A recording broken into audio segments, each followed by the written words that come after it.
The sun was setting, painting the sky in shades of orange and pink as Daniel Carter stepped out of his car. He straightened his tie, smoothed down his jacket, and took a deep breath before walking toward the glass doors of First Union Bank. It wasn't just any day. It was the day he had been preparing for all week. After months of planning, Daniel finally had an appointment with Mr. Paul Grayson, the bank manager, to discuss refinancing his mortgage. This meeting mattered a lot to him because it could make a big difference in his life. Daniel had called earlier that morning to confirm the time of his appointment. The receptionist on the phone assured him everything was set for 3 p.m. sharp. Confident and ready, Daniel arrived at the bank 10 minutes early.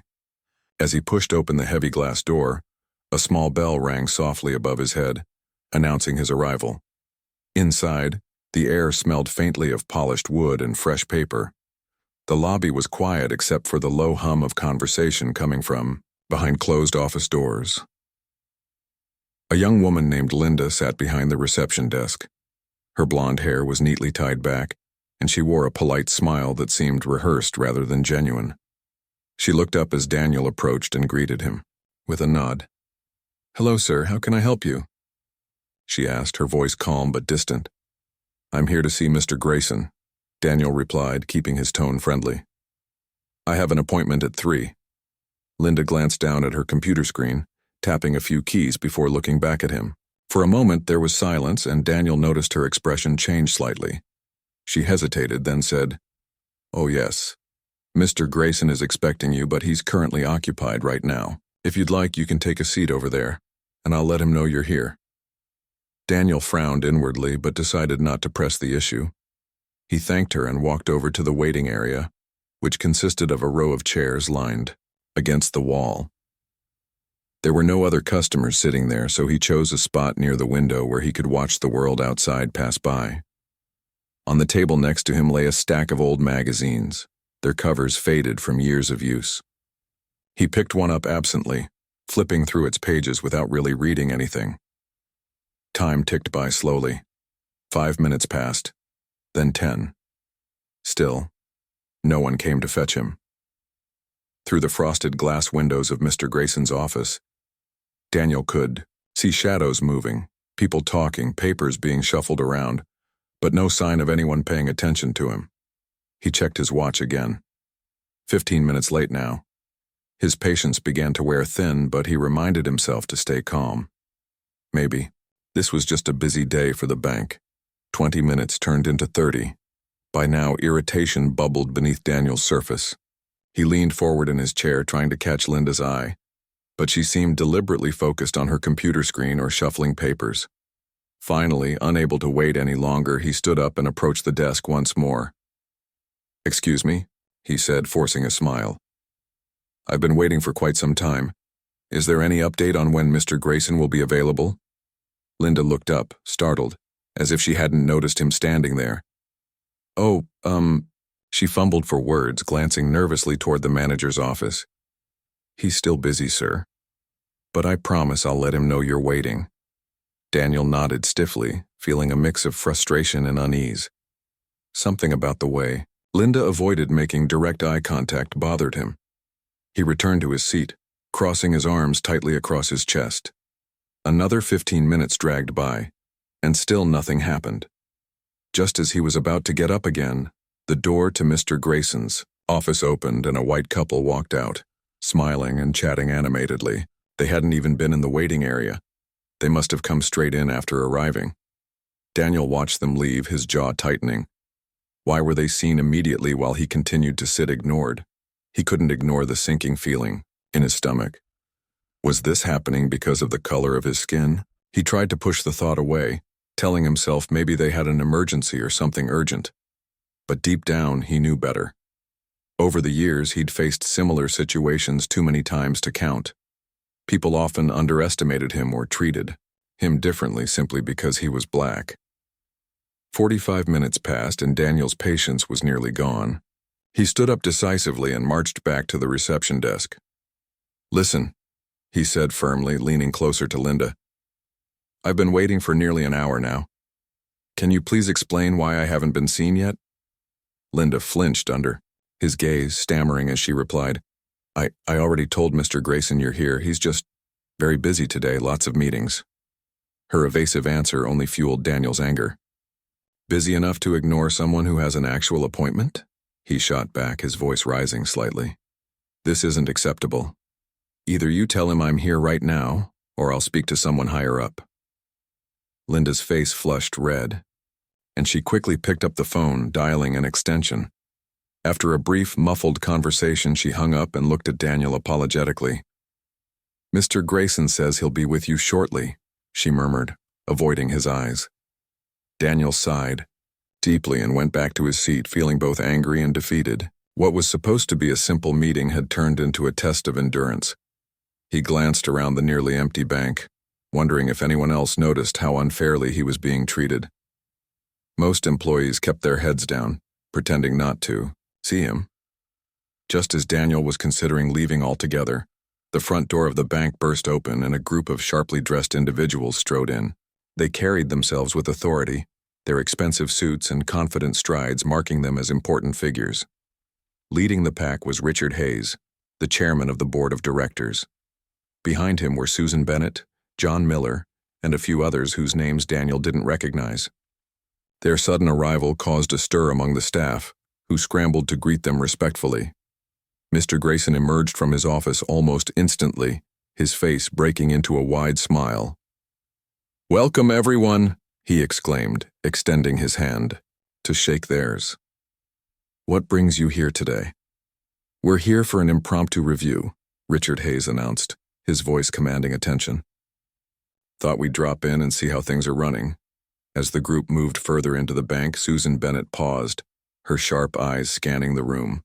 That's when she spotted Daniel, still seated in the corner. "Who's that man over there?" she asked, pointing discreet time. Susan Bennett's question hung in the air like a sudden storm cloud. Everyone turned to look at Daniel, who sat quietly in the corner, his expression a mix of frustration and exhaustion. The room fell silent for a moment as all eyes focused on him. Mr. Grayson, caught off guard by the unexpected attention, quickly tried to step in and defuse the situation. "Oh, that's just..." Grayson stammered, glancing nervously between Susan and Daniel. "That's Mr. Carter. He's here for an appointment." Susan raised an eyebrow, her sharp gaze not leaving Daniel. "An appointment?" she repeated, her tone calm but probing. "How long has he been waiting?" Grayson hesitated, clearly uncomfortable under the scrutiny. His hands fidgeted with the edge of his suit jacket as he struggled to come up with an answer. Before he could speak, Linda, the receptionist, chimed in timidly from behind the desk. "He arrived about an hour ago," she said, her voice barely above a whisper. "We told him Mr. Grayson was busy, so we asked him to wait." Susan's expression hardened slightly. She turned back to Daniel, who had now risen from his seat, standing tall despite the weight of the situation. "Is this true, Mr. Carter?" she asked, her voice firm yet respectful. Daniel nodded slowly, meeting her gaze without flinching. "Yes, ma'am," he replied, keeping his tone steady. "I called earlier today to confirm my appointment with Mr. Grayson. I arrived 10 minutes early, but no one came to see me. Instead, other clients were taken care of ahead of me, even though I had a scheduled meeting." The silence in the room grew heavier. Richard Hayes, the chairman of the board, stepped forward, his brow furrowing as he processed what Daniel had said. "Other clients?" he asked, turning to Grayson. "Were there others who came in after Mr. Carter?" Grayson shifted uncomfortably, sweat beginning to form on his forehead. "Well, yes," he admitted reluctantly. "But they had urgent matters." "Urgent matters?" Susan interrupted, her voice rising slightly. "And how do you define urgent? Did you ask Mr. Carter if his matter wasn't equally important?"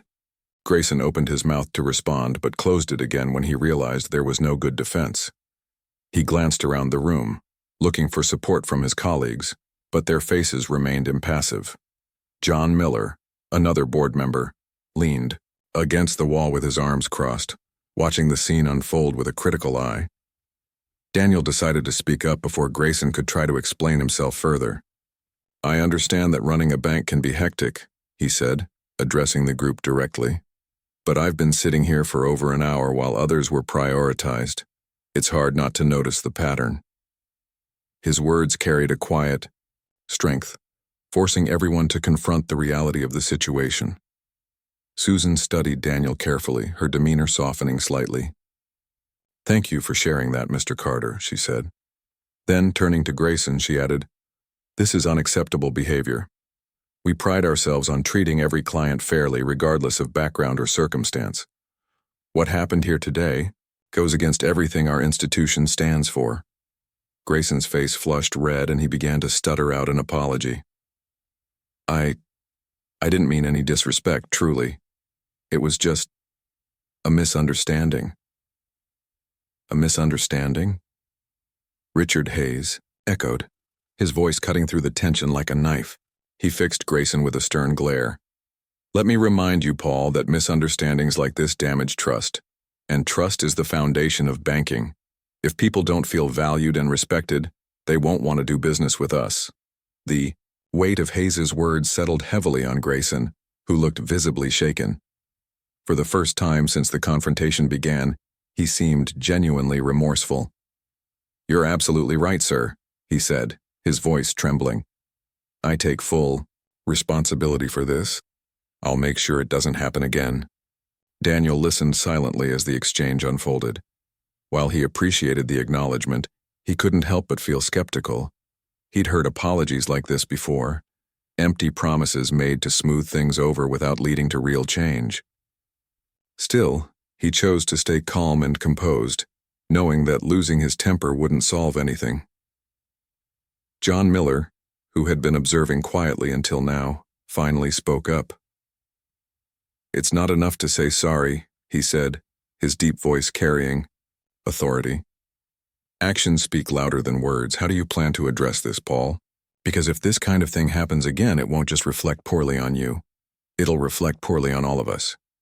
Grayson swallowed hard, clearly struggling to think of a response.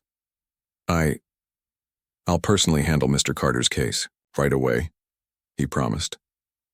"And I'll review our procedures to ensure this doesn't happen in the future." Richard Hayes nodded approvingly, though his expression remained serious. "Good, but let's not stop there. This incident highlights a bigger issue, one we need to tackle head-on.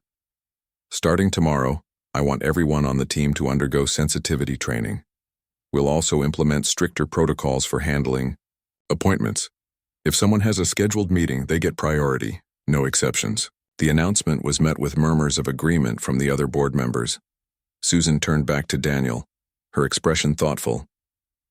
"Mr. Carter, I apologize on behalf of First Union Bank for the way you've been treated today.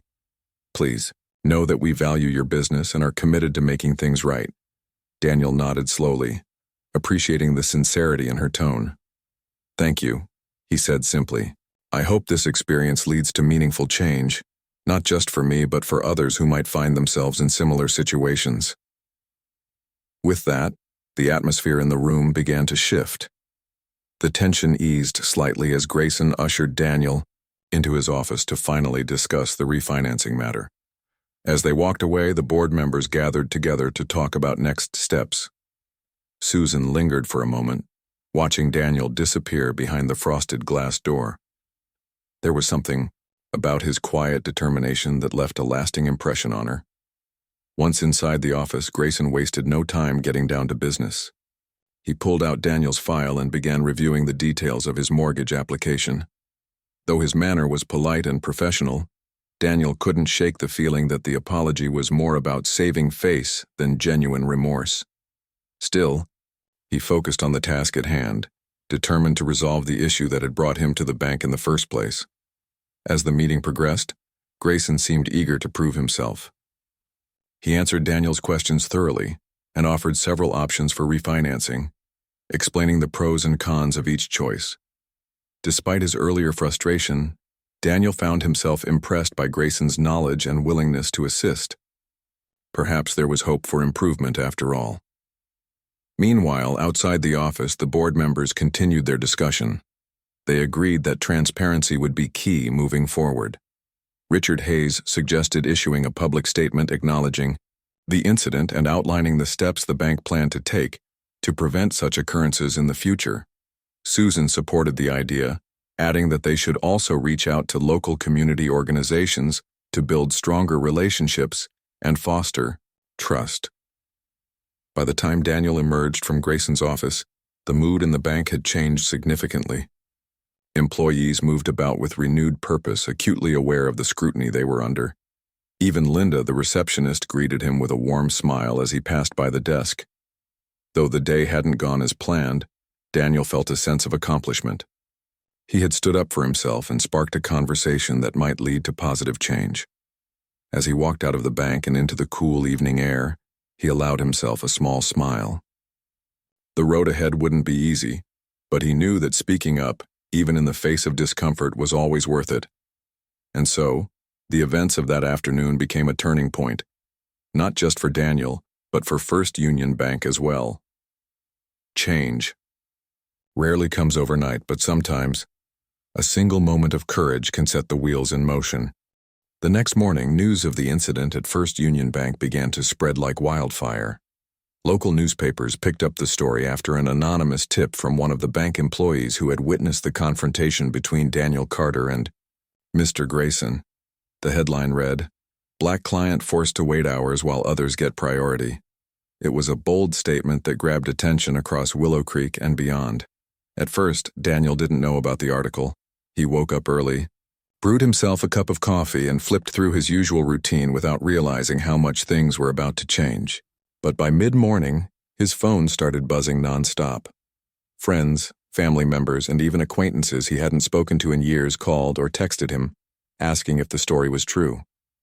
Some praised him for standing up against unfair treatment, while others expressed concern about potential backlash. Daniel sat on the edge of his couch, scrolling through messages and feeling conflicted. On one hand, he was glad the issue was getting attention. It wasn't just about him anymore. It was about shining a light on systemic problems that affected countless people. On the other hand, he worried about becoming the center of controversy. Being thrust into the spotlight wasn't something he had ever wanted. By noon, reporters began showing up outside his house. A young woman with a microphone and a cameraman knocked on his door, asking for an interview. At first, Daniel politely declined, explaining that he needed time to process everything. But as more journalists arrived, he realized avoiding them wouldn't make the situation go away. Reluctantly, he agreed to speak briefly, hoping to set the record straight. "I'm not looking for trouble," he told the reporter, standing on his porch with his arms crossed. "I just want fairness. What happened at the bank shouldn't happen to anyone, no matter who they are. I spoke up because staying silent wouldn't have changed anything." His words resonated deeply with many people in Willow Creek. Social media platforms lit up with discussions about racial bias and inequality. Some residents defended the bank, arguing that mistakes happen and accusing Daniel of overreacting. Others rallied behind him, sharing their own stories of discrimination in workplaces, stores, and institutions. For the first time in years, the small town found itself divided over an issue that couldn't be ignored. Meanwhile, inside First Union Bank, the atmosphere was tense. Employees whispered nervously about what might happen next. Would there be layoffs, lawsuits, public protests? No one knew for sure, but the uncertainty weighed heavily on everyone. Mr. Grayson, in particular, looked pale and exhausted. He spent most of the day locked in his office, fielding calls from angry board members and drafting emails to reassure clients. Richard Hayes, the chairman of the board, decided to take immediate action. That afternoon, he held a press conference outside the bank, flanked by Susan Bennett and John Miller. Facing a crowd of reporters and curious onlookers, Hayes addressed the public with a mix of sincerity and authority. First Union Bank has always prided itself on serving our community with integrity and respect, he began, his voice steady. However, recent events have shown us that we fell short of those values. We deeply regret the way Mr. Daniel Carter was treated yesterday, and we are taking steps to ensure this never happens again. Hayes went on to outline the measures the bank planned to implement. These included mandatory diversity training for all staff members, revised appointment protocols to prevent preferential treatment, and partnerships with local organizations to promote inclusivity. He also announced that Mr. Grayson would temporarily step down from his managerial role, while the board conducted an internal review. As Hayes spoke, Susan stood beside him, her expression calm but resolute. She had been instrumental in pushing for these changes, insisting that apologies alone weren't enough. Real progress required action and accountability. When it was her turn to address the crowd, she emphasized the importance of listening to clients like Daniel. "We need to hear your voices," she said, looking directly into the cameras. "Your experiences matter, and they help us grow. To anyone who feels they haven't been treated fairly, please come forward. We're here to listen and learn." The press conference ended with mixed reactions. Some praised the bank for addressing the issue head-on, while others dismissed the announcements as hollow promises. Critics argued that such initiatives were often implemented only to pacify outrage without leading to lasting change. Despite the skepticism, the message sent ripples throughout the community. Back at home, Daniel watched the press conference on TV, his feelings conflicted. Part of him appreciated the effort, especially Susan's genuine demeanor. But another part of him wondered if the bank's actions were motivated by fear of bad publicity rather than a genuine desire to improve. Still, he chose to give them the benefit of the doubt, for now. Later that evening, Susan reached out to Daniel personally. She sent him a handwritten letter expressing gratitude for his courage and inviting him to meet with her privately. In the note, she wrote, "Your willingness to speak up is inspiring. If you'd like, I'd love to discuss ways we can work together to create meaningful change." Daniel read the letter several times before deciding to respond. He admired Susan's initiative and believed that collaboration could lead to real progress. So he agreed to meet her at a local cafe the following week. When the day came, Daniel arrived at the cafe 10 minutes early. He spotted Susan sitting at a corner table, sipping tea and jotting notes in a small notebook. She looked up as he approached, smiling warmly. "Thank you for meeting me," she said, gesturing for him to sit. "I know this hasn't been easy, for you." Daniel nodded, easing into the chair across from her.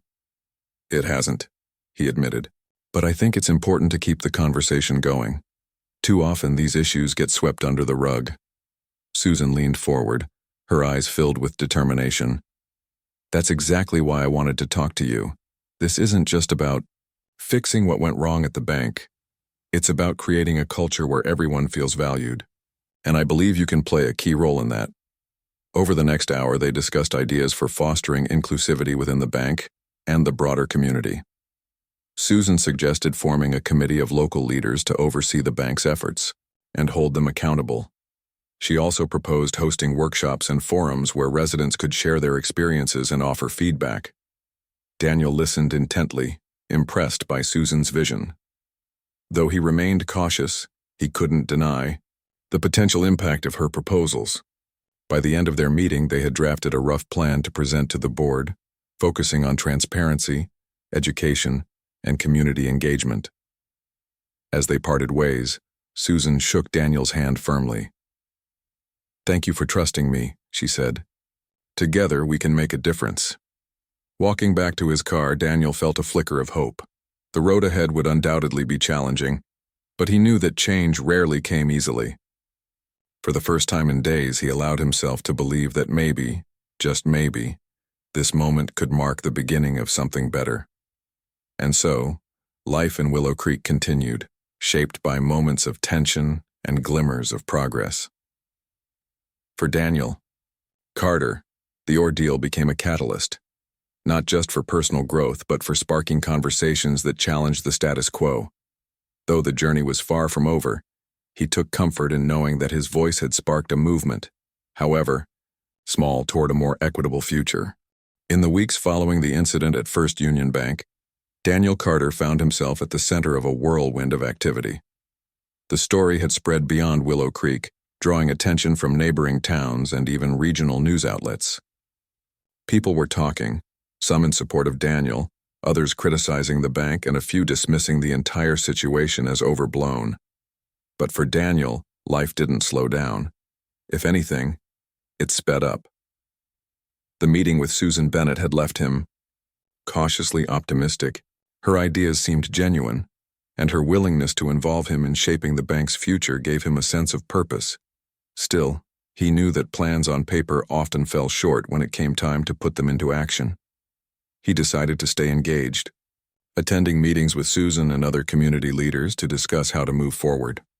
One of the first steps was forming the committee Susan had proposed. They called it the Community Accountability Committee, or CAC for short. Its goal was simple: to ensure the bank followed through on its promises and remained accountable to the people it served. Members included local activists, business owners, educators, and residents who represented different parts of the community. Daniel was invited to join as an advisor, given his first-hand experience with the issue. The first official meeting of the CAC took place in a small conference room at the library. About 15 people gathered around a long table, each bringing their own perspective to the discussion. Susan chaired the meeting, opening with a brief overview of what had happened at the bank and why the committee mattered. "This isn't just about fixing one mistake," she said, looking around the room. "It's about creating a system where everyone feels respected and valued. That starts with listening to your voices." Daniel sat quietly at first, observing how others responded. Some shared stories of discrimination they'd faced, not just at banks but in schools, hospitals, and workplaces. Others talked about systemic problems that went deeper than individual incidents. Listening to these accounts, Daniel realized he wasn't alone. His experience at the bank was part of a much larger pattern, one that affected countless lives. When it was his turn to speak, Daniel chose his words carefully. "What happened to me opened my eyes," he said, his voice steady. "But I don't want this to be about me. It's about making sure no one else has to go through something similar. We need real change, not just promises." His comments earned nods of agreement from the group. By the end of the meeting, they had outlined several key priorities: improving staff training, increasing transparency in customer service, and fostering stronger ties between the bank and the community. Everyone agreed to reconvene in 2 weeks to review progress and adjust their approach as needed. While the committee worked tirelessly, First Union Bank also began implementing changes internally. Mr. Grayson, still temporarily removed from his managerial role, attended sensitivity workshops alongside his employees. At first, he struggled to engage, feeling defensive and embarrassed. But as the sessions progressed, he started to see things differently. Hearing personal stories from trainers and colleagues helped him understand the impact of bias, intentional or not, and the importance of treating every client fairly. For the bank staff, the training sessions were eye-opening. Many admitted they hadn't realized how certain behaviors could come across as discriminatory. Role-playing exercises forced them to confront uncomfortable scenarios, challenging them to think critically about their actions. Though some resisted, at first most walked away with a renewed commitment to doing better. Outside the bank, public opinion remained divided. Some residents praised the efforts being made, while others dismissed them as performative. A few vocal critics accused the bank of using Daniel's case as a PR stunt, claiming nothing would truly change. To address these concerns, Richard Hayes announced a series of town hall meetings where anyone could voice their thoughts and ask questions. These events drew large crowds, with emotions running high. At one such meeting, Daniel stood up to speak. He recounted his experience at the bank and explained why he believed accountability was crucial. "I'm not here to shame anyone," he said, addressing the audience. "I'm here because I care about this community. I want us to work together to build something better for everyone." His speech earned applause from many attendees, though a few hecklers shouted objections. Despite the tension, the town halls proved valuable. They gave people a platform to express their frustrations and hopes, fostering dialogue that might otherwise have been stifled. As the weeks turned into months, signs of progress began to emerge. First Union Bank launched a new program called Open Doors, designed to educate employees about cultural competence and unconscious bias. Posters promoting inclusivity appeared in branches, and a hotline was set up for clients to report concerns anonymously. The bank also partnered with local schools to teach students about financial literacy, emphasizing equal opportunities for all. Within the community, attitudes slowly shifted. Conversations about race and fairness became more common, encouraged by the CAC's outreach efforts. Workshops and forums brought people together, breaking down barriers and building understanding. Though not everyone agreed on solutions, the fact that discussions were happening at all marked a step forward. For Daniel, the journey was both rewarding and exhausting. On good days, he felt hopeful, seeing tangible results from the work he and others were doing. On bad days, he questioned whether it was enough.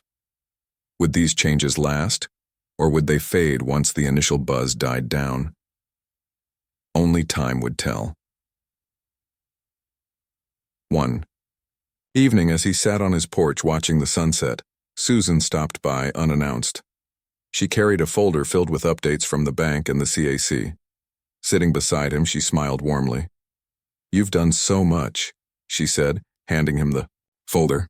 "I just wanted to say thank you for everything." Daniel chuckled softly, shaking his head. "I didn't do it alone," he replied. "This is about all of us working together." Susan nodded, her expression thoughtful. "Still, your courage inspired a lot of people, including me. Don't underestimate the power of standing up for what's right." They talked for a while longer, reflecting on how far they'd come and the challenges that lay ahead. As the sky darkened, Susan stood to leave, promising to keep him updated on upcoming projects. Daniel watched her go, feeling a mix of pride and determination.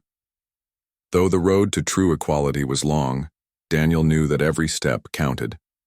His decision to speak up had sparked a movement, one that brought people together and challenged them to grow. For now, that was enough. And as he gazed out at the quiet streets of Willow Creek, he allowed himself to believe that maybe, just maybe, the future held promise after all. Months passed and the changes at First Union Bank began to take root. The efforts made by the Community Accountability Committee, CAC, and the bank's leadership started showing results, not just in policies but in the attitudes of people within Willow Creek. While no one could claim the work was complete, there was a noticeable shift in how the community interacted with the bank and with each other. Daniel Carter found himself busier than ever. Between attending CAC meetings, speaking at local events, and volunteering with organizations focused on racial equity, his days were filled with purpose. At first, he worried about taking on too much, but he soon realized that his involvement gave him a sense of fulfillment he hadn't felt in years. His courage had sparked something bigger than himself, and now he was determined to see it through. At the bank, the Open Doors program gained traction. Employees who completed the training reported feeling more confident in handling difficult situations and recognizing unconscious biases. Clients noticed the difference too. People who had once avoided the bank because of past negative experiences began returning, encouraged by stories of improved service. One elderly woman, Mrs. Adams, approached Daniel after spotting him at a grocery store. "I wanted to thank you," she said, her voice trembling slightly. "I used to dread going to the bank, but things feel different now. They actually listen." Her words stayed with Daniel long after their conversation ended. It wasn't just about fixing problems at one institution. It was about restoring trust and creating spaces where everyone felt welcome. That idea kept him motivated, even when progress seemed slow. The town hall meetings continued, evolving into monthly forums where residents discussed broader issues affecting the community. Topics ranged from affordable housing to education reform, but discussions often circled back to themes of fairness and inclusion. These gatherings became safe spaces for sharing ideas, airing grievances, and finding common ground. Slowly, relationships between neighbors strengthened, bridging divides that had existed for years. For Mr. Grayson, the journey was transformative. After completing his sensitivity training and undergoing evaluations by the board, he was reinstated as the bank manager, but with strict conditions. He was required to attend quarterly reviews with the CAC, ensuring he remained accountable to the community. To his credit, Grayson embraced the opportunity to grow. He worked closely with Susan Bennett and Daniel, seeking advice on how to lead, with empathy and integrity. One day, during a routine check-in with the CAC, Grayson stood up to address the group. "I owe you all an apology," he began, his voice sincere. "What happened with Mr. Carter was unacceptable, and I take full responsibility. But more than that, I want to thank you for pushing me to do better, for holding me accountable. This experience has changed me, and I hope my actions moving forward will show that." His admission surprised many in the room, including Daniel. Though forgiveness didn't come easily, Daniel appreciated Grayson's honesty. It was a reminder that growth was possible, even for those who had made mistakes. As the months rolled on, First Union Bank became a model for other institutions in the region. News outlets highlighted its initiatives, praising the collaborative approach taken by the CAC and the bank's leadership. Other businesses reached out, asking for guidance on implementing similar programs. Susan Bennett traveled to nearby towns, sharing insights and encouraging others to prioritize inclusivity. Despite these successes, challenges remained. Not everyone supported the changes. Some employees resisted new protocols, grumbling about unnecessary rules. A few longtime clients complained that the bank was focusing too much on political correctness rather than serving its primary purpose. And outside the bank, pockets of resistance persisted, with skeptics dismissing the efforts as superficial or insincere. But Daniel learned to focus on the positives. For every critic, there were dozens of supporters, people who believed in the power of change and were willing to contribute. One such supporter was Marcus Hill, a young teacher at the local high school. Inspired by Daniel's story, Marcus organized workshops for students, teaching them about systemic inequality and the importance of standing up against injustice. "You're making a difference," Marcus told Daniel one evening after a joint event. "Kids look up to you. You've shown them that speaking up matters." Daniel smiled, touched by the compliment. He never imagined his actions would inspire younger generations, but hearing Marcus's words reminded him why the fight was worth it. Change might be slow, but every effort planted seeds that could grow over time. By the end of the year, the CAC decided to expand its scope beyond the bank. They launched a new initiative called Willow United, aimed at addressing inequities across various sectors of the community. From healthcare to housing, the group tackled issues that had long been ignored. Daniel played a key role in shaping the project, using his experiences to guide decision-making. Life in Willow Creek wasn't perfect, but it was improving. Conversations about race, bias, and fairness became normalized, replacing the silence that had once dominated. People began holding each other accountable, not out of anger but out of a shared desire to create a better future. For Daniel, the journey was bittersweet. On one hand, he took pride in what had been achieved. On the other hand, he knew the fight against discrimination was far from over. Systemic change required ongoing effort, and setbacks were inevitable. Still, he refused to let cynicism overshadow hope. Every small victory counted, and every voice mattered. One chilly December morning, Daniel received a letter in the mail. It was from Susan Bennett, thanking him for his dedication and updating him on the bank's latest milestones. Enclosed was a photo of the staff celebrating the one-year anniversary of the Open Doors program. Smiling faces filled the frame, a testament to how far they'd come. As he held the photo, Daniel felt a wave of gratitude. What had started as a frustrating afternoon at the bank had grown into a movement that touched countless lives, including his own. He thought back to the moments of doubt, the sleepless nights, and the times he questioned whether speaking up was worth it. Now, looking at the evidence of progress, he knew the answer was yes. Later that evening, Daniel attended a holiday gathering hosted by the CAC. The room buzzed with laughter and conversation as people mingled, sharing stories of triumphs and challenges. Susan caught his eye from across the room and waved him over. "Here's to another year of growth," she said, raising her glass. "And to you, Daniel, for reminding us all that change starts with courage." Daniel clinked his glass against hers, smiling. "To courage," he echoed softly. As the night wore on, he found himself reflecting on the past year. The road ahead would undoubtedly have obstacles, but he felt ready to face them. For the first time in a long while, he allowed himself to truly believe in the possibility of a brighter future, not just for himself, but for everyone in Willow Creek. And so, life moved forward, shaped by moments of tension and glimmers of progress. For Daniel Carter, the ordeal at the bank became a turning point, a reminder that standing up against injustice, no matter how daunting, could lead to meaningful change. Though the journey was far from over, he took comfort in knowing that his voice and the voices of so many others had sparked a movement toward a more equitable world.